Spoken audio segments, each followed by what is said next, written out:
Welcome to the Underground, the Steel City Underground, a Pittsburgh Steelers podcast made by fans like you, for fans like you. Now, here's your host, Joe Kuzma. Hello, everyone, and welcome to another edition of the Steel City Underground podcast. I am your host, Joe Kuzma, and today I am joined by my special guest from the Steel City Report, Nathaniel Bodnar. Nate, how are you today? I am doing good. How are you today? You know what? I can't complain. We were trying to get together for this show, and I was really thinking to myself, I might not be as prepared as you are. You said you're the stats man. Yep, got today. Yeah, I feel like I hit the wall here, so I'm almost flying, as most people would know, without no notes. No real show notes, but I do have a little bit of basis for our topic today, having written an article back in March about the Steelers and Bengals and talking about whether or not it's the NFL's biggest rivalry. But what we're really going to talk about today is whether or not the Cincinnati Bengals are a rival of the Steelers. And while we're at it, you know what? We may as well talk about the rest of the teams in the AFC North, and what better way to kick it off than the Cleveland Browns. I mean, Cleveland Browns, storied franchise. They get to keep their history when they were non-existent there for a few years. Of course, Art Modell taking what was the Cleveland Browns to Baltimore, packing up the trucks as the Colts had done from Baltimore previously to Indianapolis. So Baltimore gets a team again over there in Maryland. And Maryland's one of those areas, too, that's kind of Steelers country as well. So there's a lot of heated, what do you want to say, exchange there. But absolutely. I believe Jeff Hartman over on Behind the Steel Curtains from around Maryland, right? Am I wrong? Yes.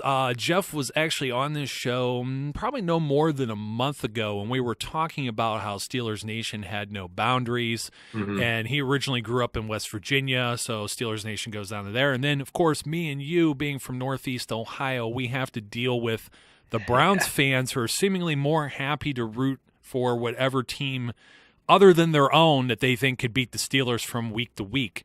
Yeah, absolutely. And I just don't get that, because I have family members and my house is divided. It's Cleveland Browns fans and Pittsburgh Steelers fans. And the Pittsburgh Steelers fans are more respectful than the Cleveland Browns fans. And I'm not saying that my family members are disrespectful. I'm just saying a bunch of my friends are Cleveland Browns fans. And they're like, oh, you know what? I can't wait until this team, beats the Pittsburgh Steelers. I hate them. Well, you might have a little reason on why to hate them, but that's just the record stating that Pittsburgh wins against the Browns a lot, and that just shows in the record, and that would be a 3-17 record since 2006. The last 10 years, the Cleveland Browns have had a 3-17 record against the Pittsburgh Steelers. That record is just unbelievable right there. And the Pittsburgh Steelers, of course, lead the series 70-58.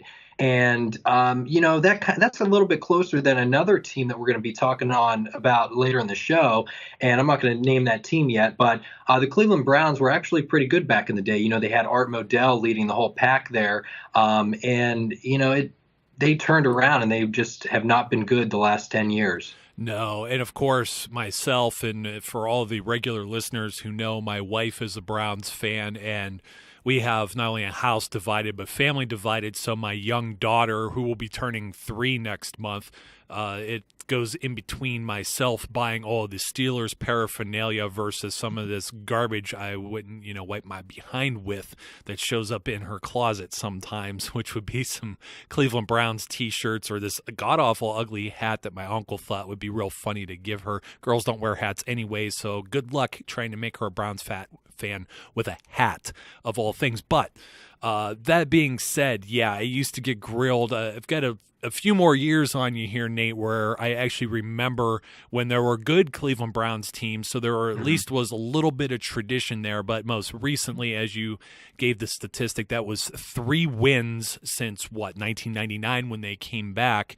And in those 3 wins, I want to say Ben Roethlisberger, he's only lost like 1 or 2 games against the Cleveland Browns as a quarterback. And, of course, the legend, if you will, around here is that the Browns would seemingly kick themselves in the butt for not drafting Ben Roethlisberger. Yes, they had an opportunity, but they didn't take it. Yeah, and among other opportunities, I mean, they just become more of a laughing stock because they're on, 22 or 20, probably 23 quarterbacks, I think, is going to be when RG3, if he suits up this year as the starter. I think he will be the 23rd starting quarterback since the reintroduction of this franchise coming back and having the whole what was that, expansion draft and bringing in Tim Couch. They made the playoffs the one year with they actually looked a little promising. I'm trying to remember. I think that was Derek Anderson. I think they may have had Jeff Garcia at that time. You know what? Can I butt in real quick? Yeah, go ahead. Go ahead.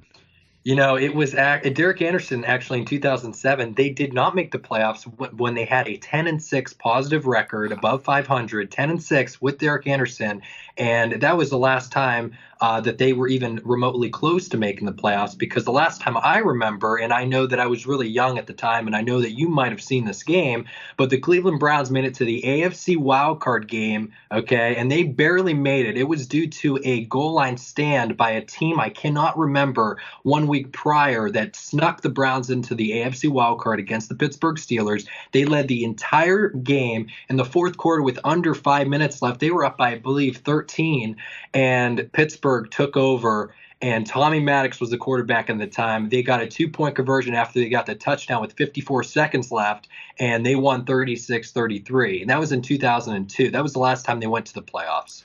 Yeah, that's the one. Yes, Tommy Maddox. Oh, my goodness. I was talking with, I don't know if you caught the show that I had with Ron Lippock, who was doing the memoirs of the Pittsburgh Steelers. Man, I don't remember the full name of Ron's book at this time, but if you go back and listen, he had an interview with Tommy Maddox, and I was just praising Tommy Gunn and how I used to love him growing up.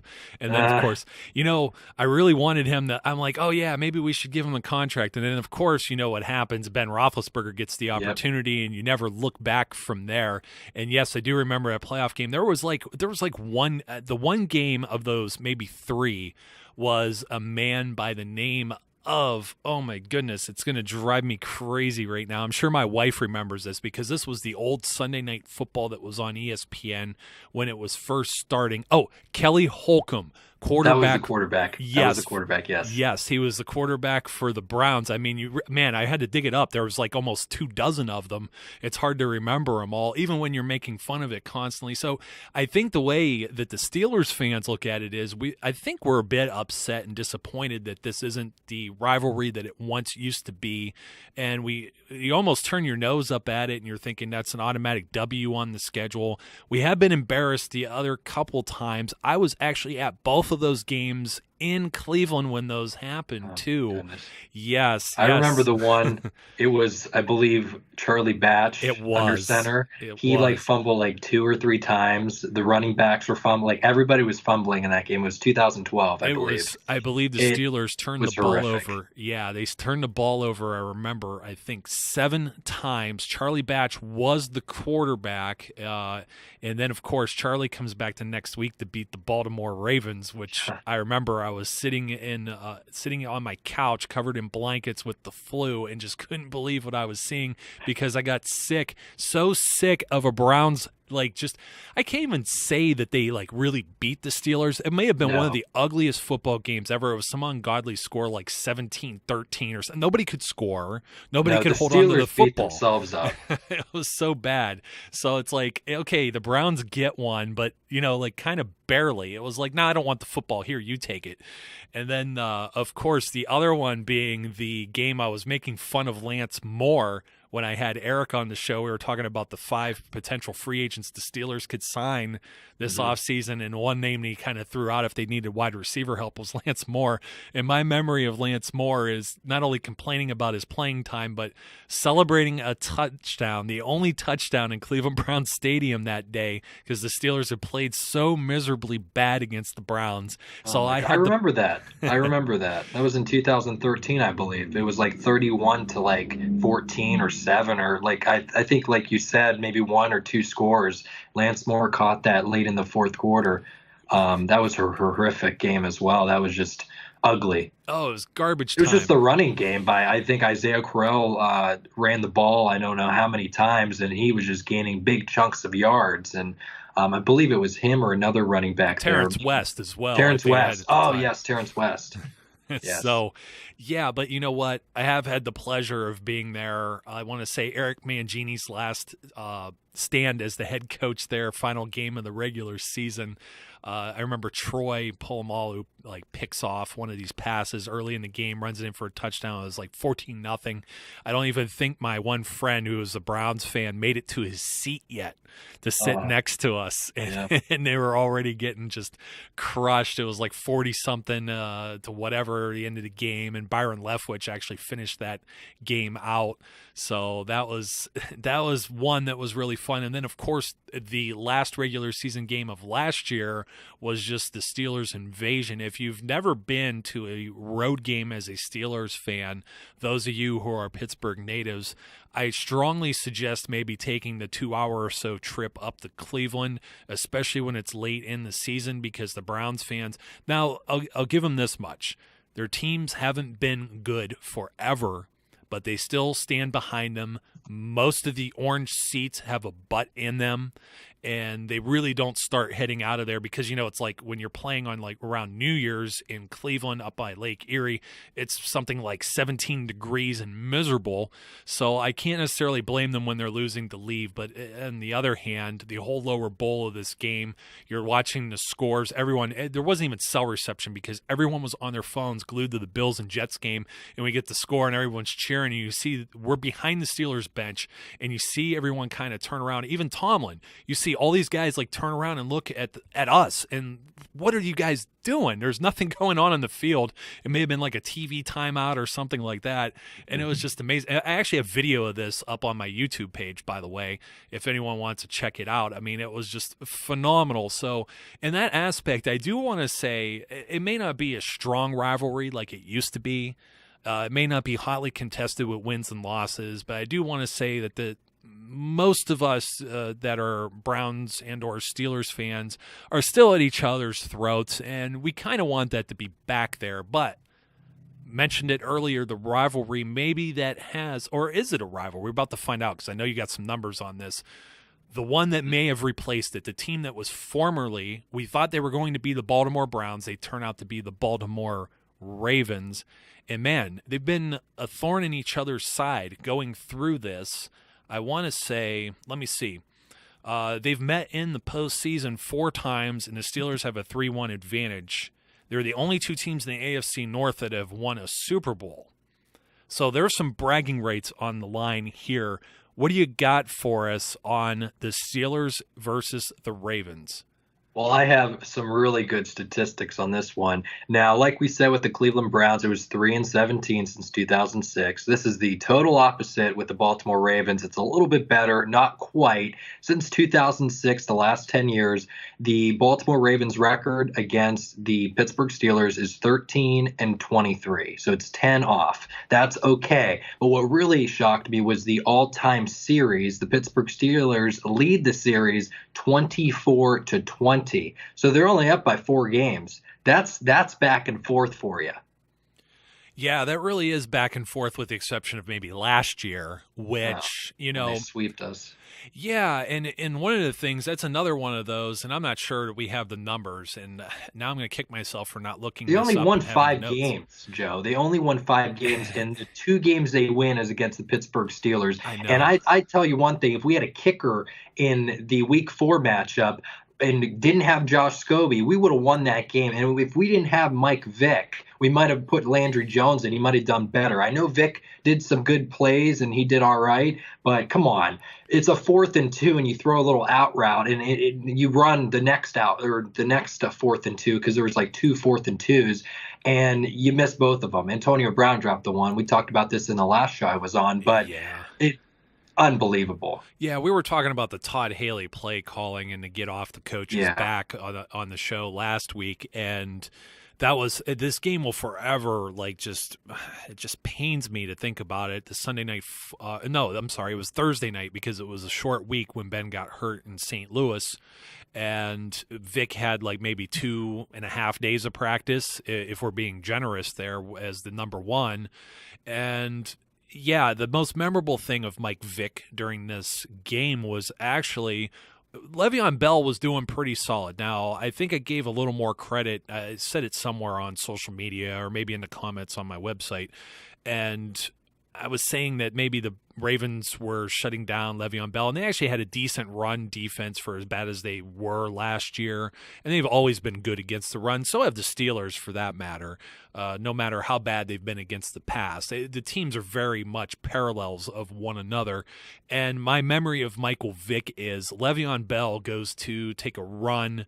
It may have even been like a counter play to the left, and he doubles back and comes back around to the right where Michael Vick had already kind of bootlegged out and was just kind of like chilling over there, maybe seeing like if you ever seen little kids play sports and they're playing with the grass, he's just kind of chilling over there like as a bystander, don't get hurt. And all of a sudden he's involved in the play and he throws this block, I think, on one by of the Vic. DBs. Yes, it was like a Sports Center highlight.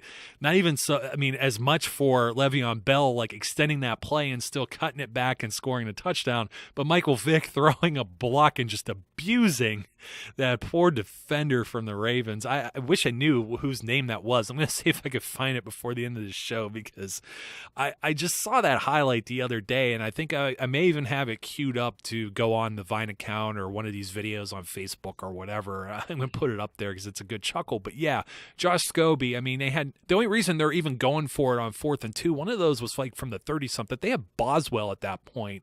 Number one, they wouldn't have been in overtime to begin with if they had Chris Boswell at that point. But let's just say in theory that somehow they end up in overtime tied game.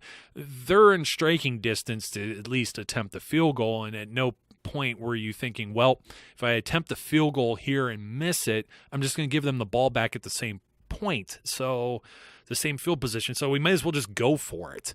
And you know what? That's one of the things that really bothers me about the Baltimore Ravens winning those games. The other one that really bothers me is having Ryan Mallett as a quarterback. I think he was there for not even 10 days. Yeah. And they win that game. And the Steelers, are in this playoff contention, and the Jets are almost a parallel last year too, because the Jets are dropping games that they have no business losing. And then all of a sudden, they win games they have no business winning, I should say, like beating the Patriots. It was just like, hey, what are we going to do here in order to get into the playoffs? And let's beat the Patriots, okay? A really tough team to beat in overtime on an Eric Decker goal line fade to the right side. And then after that, let's lose to the Buffalo Bills, who have a quarterback that's pretty solid, okay? He's pretty solid, but a defense that has been struggling, that used to be that once ferocious Bills defense,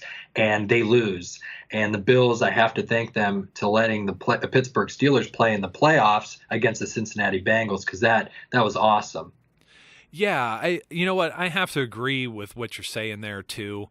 It's just I don't know. I really don't know what else that you can say about something like that. I mean, now we'll see what the Jets do this year. They were talking, I was listening, I think it was Sirius XM NFL radio earlier today, and they were talking about the Ryan Fitzpatrick situation once again. They said he was one of the better Jets quarterbacks of recent because they didn't ask him to attempt too many passes. And then it got me thinking, because they were talking about all the quarterbacks, I think, that were in the 600 attempt range. And then several of them were guys that were getting just like nailed, like getting sacked constantly, like Blake Bortles, who I think led the league in getting sacked, and Matt Ryan as well. And so like those type of things, it just bothers me to hear any of this stuff when you know that Ben was the least pressured quarterback last year, and you still have to deal with the Steelers losing to a division opponent twice, especially one you consider a rival. I used to have the figure, and I forgot how many games of the last many games, but over the last 5 years, most of these games have been decided by 3 points or less. Of course, both games last year, The overtime game was 23-20 that the Ravens won, and then the one in December, the next to last game of the regular season, was 20-17. And that trend does happen to continue if you go back several years. I'm going to try and find, let's see, I'm going to pull up 2014 here. There is one outlier here that really sucked in. God. Yeah, yes, I know what you're talking about. We're going to go to that Thursday night game on September 11th of 2014 where they lose 26-6. And then, of course, the Steelers come back and blow them out at home with another 6-touchdown performance of 43-23. So the reason I illustrate this is, and then prior to that, you had all these ridiculous games. You had the clip that we were talking about earlier with Byron Leftwich, where they wear the Bumblebee striped jerseys. Was that the 2013, maybe? 2012. Yeah, can I get into this a little bit? I definitely, first off, want to say that the Ravens know that their games against the Steelers can often define their season, okay? It really does. If they win one game out of two, that basically can mean playoffs or no playoffs. And in 2012, like we talked about with Todd Haley, it was his first year as offensive coordinator. They went 8-8. If they won against the Baltimore Ravens both times instead of the one time with Charlie Batch, I think going 9-7, they would have snuck into the playoffs because they were, I believe in 2012, were 1 or 2 games away from making the playoffs. So if they win both of those games, they would have got into the playoffs. So one of the games that really bothered me was Byron Leftwich. He was under center as the quarterback, and I believe it was a Week 11 game. And he literally in the first quarter it's a 40-yard run to the right side, breaks a tackle. And when he breaks the tackle, gets into the end zone and he's holding his like ribs. And I'm over here and I'm like, what's wrong with you? You know, they play Mike Tomlin, one of the stupidest moves it's not a smart move to play a guy that has broken ribs, okay? But they play him the rest of the game, and they lose by, I believe, 6 or 7 points. And that play, I really, like I said on the last show, put it up on your social media because I know that Mike Wallace did good for you. But put that up because Byron Leftwich was not really known for being a run quarterback, but he did really good on that play. But they did lose, and I believe in the 23-20 victory a few weeks later with Charlie Batch under center, they won that game. And that was thanks to Heath Miller and that touchdown at the end, and they won 23-20. But it's crazy how one game can define the season. Because in 2012, you may remember that the Ravens won the Super Bowl. So that one game that they won against the Steelers with Byron Leftwich, maybe if they lose that game, they're not Super Bowl champions, and we might be looking at a 49ers team that might be tied with the Pittsburgh Steelers with 6. You know, that Super Bowl, I asked myself, could both teams lose? And then the power goes out. I nearly got my wish.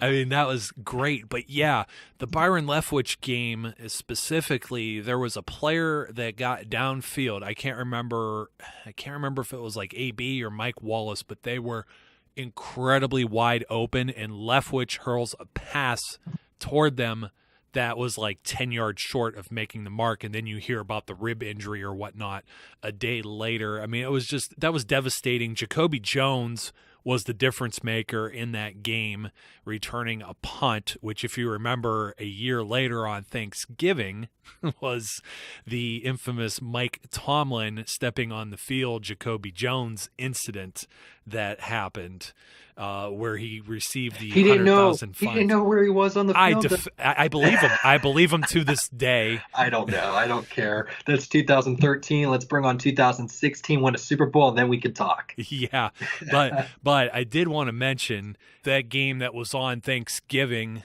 Of course, there was a last-ditch effort for a 2-point conversion. A lot of drama in the final minutes. I had the video up of Le'Veon Bell getting his bell rung and his helmet removed in that very game. The Steelers finally, after Heath Miller, and maybe it was a challenge or a review on a touchdown, his knee was down early. Bell tries to run it in maybe on the next play or two, gets his helmet removed, doesn't make it into the end zone. By rule, his helmet comes off before the ball crosses the plane. So there the Steelers have to burn a few more plays and some more time. And then they finally do get in the end zone, try for a 2-point conversion that Manny Sanders drops. You have a 2-point game there. So even with those outliers of what you had in 2014 when the Ravens were still competitive as a team as opposed to last year, they did have a lot of injuries. I thought they weren't going to be very strong anyways, just based on the veteran leadership and the depth issues that the team had. But when you have one team kind of beat one team badly, come back and beat them just as bad, and then you have these games that are going being decided by like 3 points or whatever, you have the teams the next year, one game the one team doesn't have neither game the team has their starting quarterback in, and to me, that's still a rivalry that still holds a lot of water there. I could tell you firsthand that Terrell Suggs, in the sight of seeing Terrell Suggs, he turns around and jaws with the fans constantly in Pittsburgh when he's on the bench there and their offense is on the field. This thing still has some fire, but we're going to move on to the last team in the AFC North. And the question is, are the Cincinnati Bengals, are they a rival, or is this even something that should be considered a rivalry? Okay. Well, first off, this is not Pittsburgh's top rival, and I want people to beat that in their head until the Baltimore Ravens are non-existent anymore, because the Baltimore Ravens will always be, in my opinion, the Pittsburgh's main rival. Okay. Now, the Cincinnati Bengals, their overall series record against the Pittsburgh Steelers is just horrific. It's ferocious. It's just horrendous. That's the word I'm looking for. It's horrendous. Okay. 58-35, the Pittsburgh Steelers lead the series. So that is 35-58 in the Bengals' favor. That's not good at all. Okay. In the last 10 years, the Cincinnati Bengals have a record against the Pittsburgh Steelers of 6-22. Once again, that is from 2006. 6-22. Okay.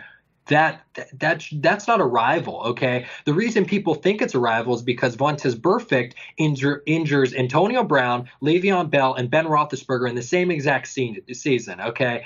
That's not a rival. Okay. That's a player that is dirty, in my opinion. Oh, he's playing hard or whatever. You literally took out Le'Veon Bell's knee, and then you're standing around him and you're laughing. You're excited about this. Okay, cool, dude. No, not cool. Okay, because if somebody gets injured, you're a player. You're supposed to kneel. This is what happens in high school football and sometimes college and in the professionals, but mainly I've seen it with high school football. When a player goes down, you kneel. If you're on the other team, you do the same thing. And Vontaze Burfict doesn't do that. He thinks that, let me hurt all the Steelers star players and we can win a playoff game. Well, let me tell you something. You talk to your friend Jeremy Hill, your running back, and you tell him that you lost the playoff game because of him. You're up. What was it? The final score was 18-16 Pittsburgh. So they were up by 2 at the time. And Jeremy Hill, was it Jeremy Hill? Yeah, Jeremy Hill. He fumbled the ball with about a minute left. Ben Roethlisberger comes on the field and takes him down and gets in Chris Boswell's way. And, of course, Vontaze Burfict comes in. And before that play happened, he hits Antonio Brown. He goes down. He is concussed now. And he's out for the divisional game. And I'll tell you one thing. If he was there in the divisional game, they would have won that game. They would have went to the AFC Championship. And maybe, just maybe, they would have went to the Super Bowl and beat the Carolina Panthers. Oh, just based on what AB did in the first game against Denver. I mean, Chris Harris didn't even look like he could beat Antoine Blake for a starting spot as a corner the way AB abused him. But the one thing that you forgot was AB was faking that the whole time. Don't you remember? Oh, you know what? Was it Pac-Man Jones that said, I have to have proof. Yeah, you just lost another playoff game. Add it to your 25 years straight, Yeah, no, I don't understand this organization. They have dirty fans too. You want to talk about that? Ben Roethlisberger being carted off with a separated shoulder, and I believe that him coming back in the fourth quarter, down by 2 points, needing a field goal, and taking him down with literally a separated shoulder, and then going in the divisional game and throwing a deep ball to, I believe it was Marcus Whedon on the left side to start the game off. Said, "Hey, I got an arm," but it really bothers me that Pac-Man Jones has to say something, and it just really bothers me that everybody thinks that this organization is a rival. And the dirty players and the dirty fans, I can say, because they were throwing bottles and everything at Ben Roethlisberger when he was being carted off, is just unbelievable. It's disrespectful, and I've never, and hopefully never will ever see another fan base disrespect a quarterback, even if it's a rivalry divisional game or a wild card game or any game. They should not disrespect the quarterback like that, or any player. And the fans they really blew it. Oh, I've got a load of things to reply back to everything Go ahead. you just said. I just wanted to get that out. Tell me how you really feel. So, Adam Pac-Man Jones, when they did this NFL Top 100 deal and they bring Antonio Brown on as number 4 on the list, it's like the first guy they show that they were wiring him up, and he's like in that room. Like, why are you showing, of all people, Adam Pac-Man Jones? And it's like he's trying to save face, talking about how good Antonio Brown is, and you could tell it's so forced and scripted. It's like, why did you even put this guy on TV? That's one of the ones right out the gate. One of the other things, I shared that video of Ryan Shazier making that hit on Gio Bernard, one of the fumbles from one of their backs. Butterfingers number 1, you may as well call him. And you won't believe still the Bengals fans who are crying about that being a dirty hit. To them, I show Exhibit B, the Le'Veon Bell Thanksgiving night Ravens game, where he got not hit by 1 helmet hit, but 2, the play I was just talking about moments ago. Now, of course, that rule is changing this season for 2016, but prior to this, these guys still couldn't get through their thick skull. And in fact, Nate, I think I got kicked out of a Facebook group, and it wasn't even me. I had somebody call me a dumbass, and I go and I paste a link right there for him to see that says, here is the head of NFL officials, or one of these guys like Pro Football Talk or something like that, and they analyzed the play and said this is why it's legal. So you know what? You guys want to cry about it? You know the famous image of that blondie that's sitting there in the fans. She's going boo-hoo, and her cheeks are all red because it's like cold and raining that most of that game. Yeah. The Steelers have won 4 of the last 5 games against the Cincinnati Bengals, and you look at the games that they have won. You look at how the Bengals imploded. They're at home. They have somebody that they think is a rival. You have their radio stations down there running rape jokes about Ben Roethlisberger, and don't get me started on that again. I did an entire show about that because there were people still running their mouth about that type of stuff. I didn't know about that.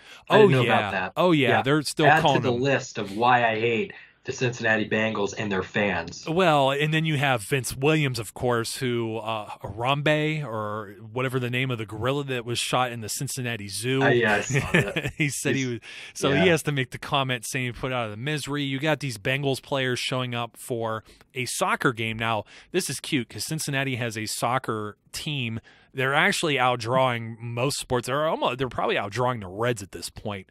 And they're getting like 30-some thousand people there for certain games. And they said, it's going to be the first time they play the Pittsburgh equivalent. Now, this isn't Major League Soccer. This is like 2 levels down from Major League Soccer. So it'd be like 3rd division. This is like watching Division III college football, where you're dealing with a team like Mount Union or like something like Geneva College or somebody like that.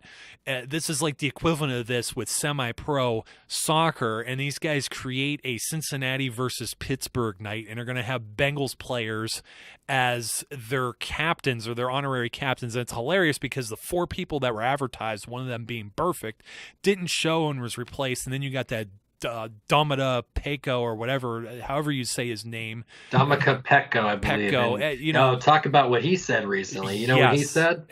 Go ahead, repeat it family friendly for the show. No, how about you go ahead? You go ahead, because I can't exactly remember it. It was something about like they're pieces of bleep or something. Oh yeah, that's that. Yeah, I remember now. I knew that he said something, but I didn't know exactly what he said. But he said the Steelers are pieces of bleep, and it was like, nice. Very nice. And I had a statistic, and it was given to me. I have to give credit to Ben Anderson, who I wanted to have on with us tonight as sort of almost a roundtable for this, but he was unable to join us. He's over from from Steel City Blitz or SC Blitz. I'm trying to remember the exact name of their site, and of course Steel Dad's part of that as well. And Ben said that if he was Domata, he would be just as upset, because I guess the statistic he had was that Domata's only won 2 games against the Pittsburgh Steelers as a member of the Cincinnati Bengals, and and I think that's where the ire in the rivalry part comes in. But guess what? Bengals, you haven't won a playoff game since 1991. You've lost 4 of your last 5 against the Steelers. I'm going to even say that you got lucky in Heinz Field because you had us in shock and hurt Le'Veon Bell. I was there. Vontaze Burfict does a little dance afterwards. And all the players saw that and left a very, like you said, sit down. That's every sport, man. That's not even just football. Somebody gets hurt and they're 8-year-olds playing soccer. They all take a knee. I mean, that's learn that young. They're like kindergartners, and they know better than Vontaze Burfict. He's always been a head case and a problem. It's good he's suspended for 3 games to start this season, but I wish they did it intentionally. We all know that. They're not going to say that. The NFL's not going to say that. Roger Goodell's not going to say it. But they did not want Vontaze Burfict in our house, because you know what? Karma is going to come back and get this guy sooner or later. It really is. He is known. He had a dirty hit, and I'm going to even say this. The Baltimore Ravens. Oh, I saw this hit. Do a Google search. I know if you're just an NFL fan, go look beyond the Steelers here and just do a Google search. Do like Ravens and Burfict and watch all the different bloggers and writers for the Baltimore Ravens who also hate Vontaze Burfict, because he has had dirty hits against them, including one against Max Williams, where the play, it was on the complete opposite side of the field. Max Williams just kind of standing there. Well, the referees aren't looking there. You got 22 guys on the field that you're trying to keep track of, and all these things are happening where now you need instant replay. The players are so fast and athletic. They're like the $6 million man. It can make them faster and stronger now. And these guys, a blink of an eye and you can miss something. So I can't fault the referees for missing that, but players shouldn't be doing that type of garbage to begin with. Throwing garbage on Ben Roethlisberger, that's a whole other thing. Going on your radio shows and your the regular radio, whatever W or K, whatever that they have there. It's probably K Northern Kentucky. That's what I call Cincinnati. I call it Northern Kentucky. And you know what? And that's just a joke and you're laughing, but you know what? I don't want to offend the great people of the is it a Commonwealth of Kentucky or the great state of Kentucky? Because that's even low for saying that. We don't want them in Ohio, and Kentucky probably doesn't want them either. Maybe even that little lip there that's across from the Ohio River where they may support the Bengals fans. That's even Steelers country. You know what I say to Cincinnati Bengals fans? This isn't a rivalry. This isn't even the top NFL rivalry. This is a manufactured, just hype type thing to get some TV ratings just based off of what you said. The only thing that the Cincinnati Bengals have over the Steelers is that they could injure our players. That is it. They injure Ben, they injure AB, they injure Le'Veon Bell and 2 years in a row. They can't even win. And you can't even beat our third string running backs. Landry Jones comes in. The guy has been sitting there probably catching the flu on the sideline, and he gifts you a pass. And Who else? Vontaze Burfict runs in the locker room. That's another thing I didn't like, but I don't know. I don't know if we have time for that. You had to bring that up, and there's no flags. I you know what? I had an entire article that'll open old wounds. If you guys want to check it out, you listeners, I said it was something about. I had 2 reaction pieces to that game, and one was just the standard good, bad, and ugly, of which I think it was only ugly, and then I had maybe a whole other article that was just analyzing the ugliest football game that I had ever seen or witnessed in my entire life, and that's particularly what it was. That's what a lot of people still have in their memory from this. When this game is played in week 2, that's still, they're going to be showing the highlights and stuff from that. It'll be interesting to see what happens, but I'll tell you what, I don't necessarily respect that Andy Dalton is like number 30 or whatever in the top 100 list. He had a little bit better of a year, but you know what? This team got injured on a Stephon Tuitt interception, tried to make a tackle and broke his thumb. Are you kidding me? You can't make this stuff up. And of course, the Bengals fans are still crying about that the same way they were crying about Kimo von Oelhoffen and destroying their chances by hurting Carson Palmer back in 2005. They still have the chip on their shoulder, and they're just never, ever. Kitna was the quarterback. Oh, man. Was it Kitna? No. It was Kitna Carson Palmer, but Kitna came in for Carson Palmer after he tore his ACL. It was a devastating hit to him.